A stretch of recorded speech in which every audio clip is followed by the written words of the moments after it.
one of the first ones that I popped in is one of the most acclaimed movies of the year, which is Call Me by Your Name, which is by Luca Guadagnino. Guadagnino is how you say his last name.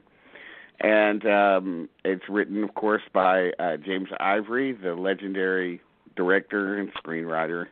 And so that the fact that Ivory is the producer and the writer really predisposed me to loving the movie. And so I thought, well, I'll check it out. So yeah, I was, it's kind of it's funny. It's, it's kind of another entry into this sort of new genre of the kind of, travelogue kind of movies, really, where the setting kind of takes precedent, over everything else. So in this case, it's summertime in Italy in the early 80s, and we're following a very well-to-do family. The father, Michael Stuhlberg, is a professor who studies antiquities, statues and things, and the mother is a Italian aristocrat, so I assume she's the one with all the money. And the son in it, played by Timothy Chalamet, who's getting a lot of acclaim, is a 17-year-old kid, dallying around with a girl in town. But in the first scene of the movie, in comes Armie Hammer, who plays Stuhlberg's new assistant. And he arrives, and the first thing that Chalamet says about him as he's looking down from his bedroom window is, wow, he seems to have a lot of confidence. And that begins this love affair that Chalamet starts off with Hammer. I really wanted to like the movie, but I really could not like it. And the reason for that is basically I was bored by it. Deadly bored by it.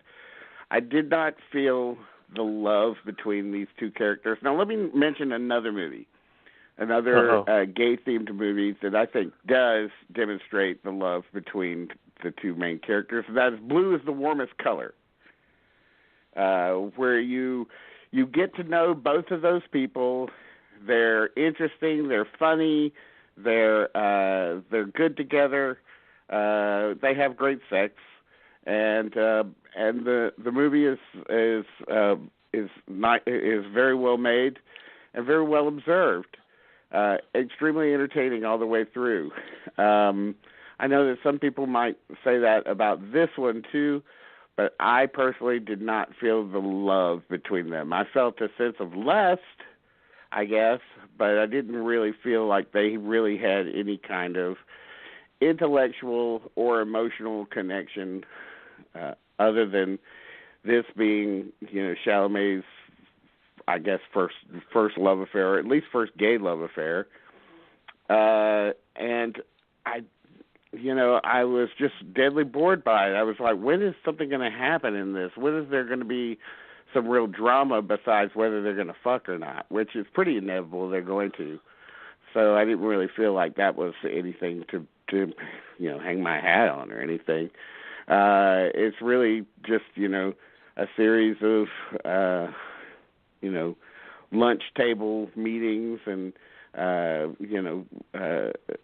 bike outings and lots of swimming, and there's a little bit of dancing, and I found all of it incredibly stultifyingly dull. This is a wine and cheese movie, as I like to call it. This is the kind of movie that I think people glom onto to show their sophistication. And I thought you meant you got to eat wine and cheese during the movie. Shit. Oh, Okay, I mean, I think it'd be perfect with some wine and cheese, but No, it'd have to be top shelf wine and cheese for this movie. Oh, I was just gonna go for the stuff to screw off top, the cheese, 7-Eleven. Yeah, Get a 7-Eleven. Cheese whiz. Yeah, no, I struggled to find anything that I loved about it. I loved the countryside. I mean, anybody would fall in love with this countryside. You'd fall in love with JoJo the dog-faced boy, and with all these, Well, I mean, yeah, a movie can have beautiful countryside and have beautiful scenery, but the problem is, it sounds like Army Hammer standing in front of it, so you can't even see that. So I mean. And I mean, Armie Hammer's a handsome dude. I mean, no question about it. Now, Timothy Chalamet is, he's getting a lot of acclaim for this, and again, I wanted to love him in it, but I just did not feel any real connection with him at all, and I did not feel that it was an overwhelmingly. People are citing, the final 5 minutes with his close up. The final minutes with him as a sign of his great acting ability, and it was okay. But I just, I've seen other gay movies that or other love stories just in general. The ones that I really respond to are the ones where I really feel the connection between the people. And it cannot be just a physical connection. That's too easy. And that is also boring. It's just, there's nothing cinematic about that.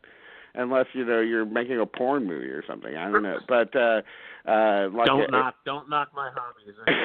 Don't knock my... But I just, it has to be. There has to be something more to it, and I know that there's, some. They're both on an intellectual level that's comparable, I guess, because they have, obscure conversations about Franz Liszt and the derivation of the word apricot and stuff like that. But none of that really. I didn't find any of that remotely captivating in any way. My big complaint is that there's no laughs in it. There's no.